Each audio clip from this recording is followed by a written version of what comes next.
And welcome to our Raising Awareness video for Lighthouse School. My name is Neil Renton and I have the privilege of being the head teacher of Harrogate Grammar School and to work with Julie Wellicott. Hello everybody, my name is Julie Wellicott and I'm a HR partner for Red Kite Learning Trust working with Neil on this project. And the project that we've been working on is the Flexible Working Ambassador MAT initiative. And that project is about raising awareness around flexible working. And that's what we want to do in this video for Lighthouse School. So what we're going to do in this video is talk you through what flexible working is and why this is a priority now as in the education sector. What has been happening in the background working with colleagues at Lighthouse School on this initiative, the different types of flexible working that are available to colleagues and that are being thought about at the moment, and then also thinking about you as an individual and what could be the next steps for you in terms of flexible working. So I'm going to pass to Julie to talk about why it's a priority now. So I think before we do that, I just would like to offer you a definition, and it is quite straightforward.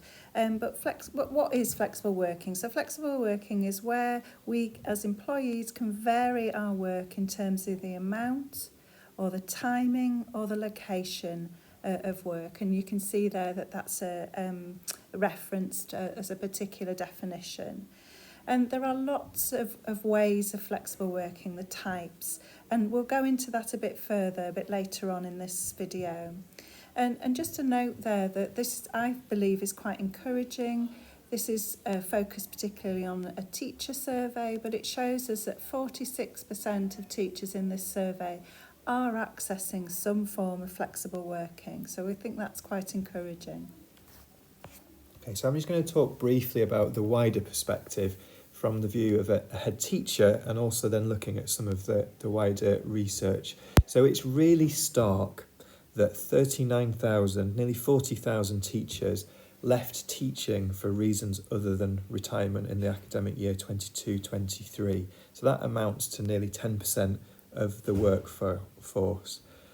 And 1/5 of the teachers who left moved into part-time work. So what are we missing as an education sector when so many individuals are leaving but then working in part-time work?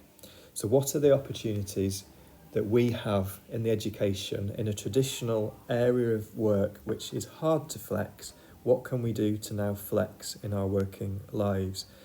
And we've got some relatively recent research that argues for some of the benefits. So flexible working practices appear to play an important role in improving teacher recruitment and retention, and offering flexibility is associated with several other positive benefits. And we're just going to talk about those now. And I think this is where we have an opportunity to really make a difference in the wider sector and in people's working lives.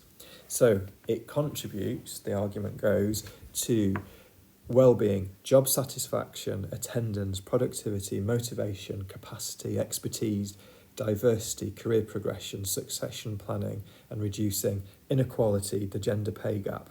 So when you see those potential benefits, there are many, many things here that spark my interest as a head teacher, thinking what can we do here to make working life better and to tackle things like inequality in the pay gap through flexible working. And that's why as Harrogate Grammar School and the Red Kite Learning Trust we've got interested in flexible working.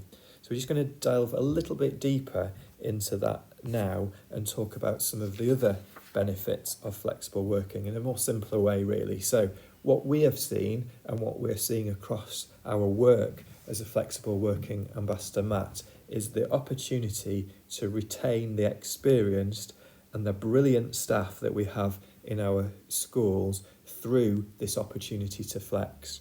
It also gives the opportunity to recruit from a broader pool of expertise, and we've seen this in schools where they've struggled to fill roles full time, but they've then offered something with more flexibility, and that's pulled in that specific expertise where people just are not able to do that full-time work at this stage in their career.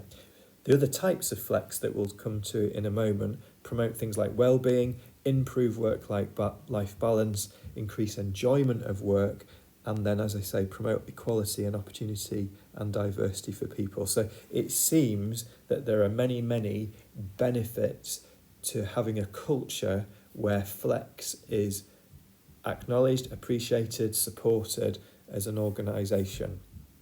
So what we'll do now is just dive even further into that by explaining why it's a priority now. Okay, so just to give you a little bit more of a flavour around how we compare to other sectors. So we know that we're really predominantly a female industry, a sector, and that compared to other sectors though, even though we have 29%, this comes from Workforce Census information, 29% of our female teachers, for example, work part-time in our very female-dominated sector. This compares to 36% in other sectors. So my point there is really that we're already very behind. So we've got things to do to compare with other sectors and recruiters. I think Neil's already mentioned here about the numbers of teachers leaving our profession because a fifth of teachers in 2020 survey going on to part-time roles. But we've got to think beyond this part-timeness, and this is where I'd like to give you lots of examples of other ways of flexible working. And we know that when we're up against other provisions for graduates, such as hybrid working and home working, we are very much front-facing, classroom-based roles, so that's really difficult. But if we don't do anything, we're just going to fall further and further behind and really struggle to recruit brilliant graduates and keep the brilliant colleagues that we have, because there's just so many other options out there for people. So let's just move on to the types of flexible working. So there's some phrases in here that you may or may not be familiar with. Some obvious ones there. I've mentioned remote working, hybrid working. We do know that we have part-time colleagues, some level of job share within our schools, and I'm sure in your school.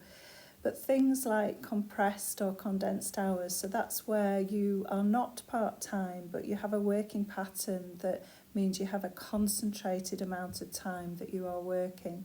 So an example of that would be that you don't work on a Friday, but you work all your hours between Monday and Thursday. Staggered hours are where you have a slightly irregular pattern of work, where you have maybe a later start or an earlier finish, whatever that looks like.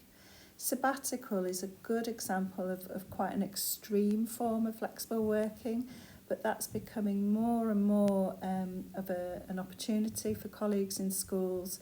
So rather than feeling like, actually I'm ready to leave, there might be, for whatever reason, a real opportunity to have a gap in career. That might be for learning something new, for travelling or whatever, but what it means is it doesn't mean the end point in a career, and that it's just a pause. So other things around clustered time, so you may be accessing some level of this. Certainly from a COVID point of view, PPA, for example, was starting to be organised off-site. Traditionally, it was more about being in school for PPA. And you may have picked up on what other schools and MATs are doing around that, and you may have picked up that whole timetables have been adjusted actually, so that PPA is organised in a formal way to be off-site as well. And then other wellbeing things around personal days, etc. So there is a real range of types of flexible working. We accept that it can be different for different roles, but the whole point of sharing this information really is, as Neil said, raising awareness, but really opening up the discussion, not making assumptions about particular roles, and actually listening to colleagues around what might be the thing that could help with that enjoyment of role and ultimately retention in a role as well. Thank you, Julian. This slide is probably one of the most important ones on here in what we're trying to achieve in this video about raising awareness, that flexible working isn't just part-time-ness. There are lots of different options, and that's what we've been working on through this project over the last 6 months. So we've had the privilege of working with Carol and with Emma and doing some work in the background through our work with 8 different participant schools across the region and wider region to develop flexible working practices in schools. So where it started was with what we call the self-assessment tool summary sheet for Matson schools. And Julie and I were involved in developing this toolkit with the Department of Education and had the privilege of being able to feed some input into this. So what we did was we started with our cohort of 8 schools and we asked them to reflect and use the self-assessment tool to think about where they were and where you are as a school in terms of flexible working practices. We've then used that to develop an action plan for each school, and then in our last session as a cohort working with Emma and Carol, we worked on an implementation plan for September, and part of that work is us sharing this video with you about the different types of flexible working. So to complete our Raising Awareness video, we're going to just pose a question to you. So we hope that actually by sharing this initial information, and I've already touched on this about, we know that Lighthouse School is really open to a discussion with you as colleagues to just explore any aspect of flexible working that you might benefit from. So as part of that, we would encourage you to think about your own working life, and if you feel there is an opportunity to flex, to think about that and identify that step that you could take to bring about that change, to then perhaps follow that up with a conversation with colleagues, with your line manager, and then ultimately with Carol and Emma. So we really hope that we've opened up that thought process and that you can have a think now. We will share some extra resources as well so that you can have a think about those definitions, explore perhaps what in practice those ideas around flexible working is.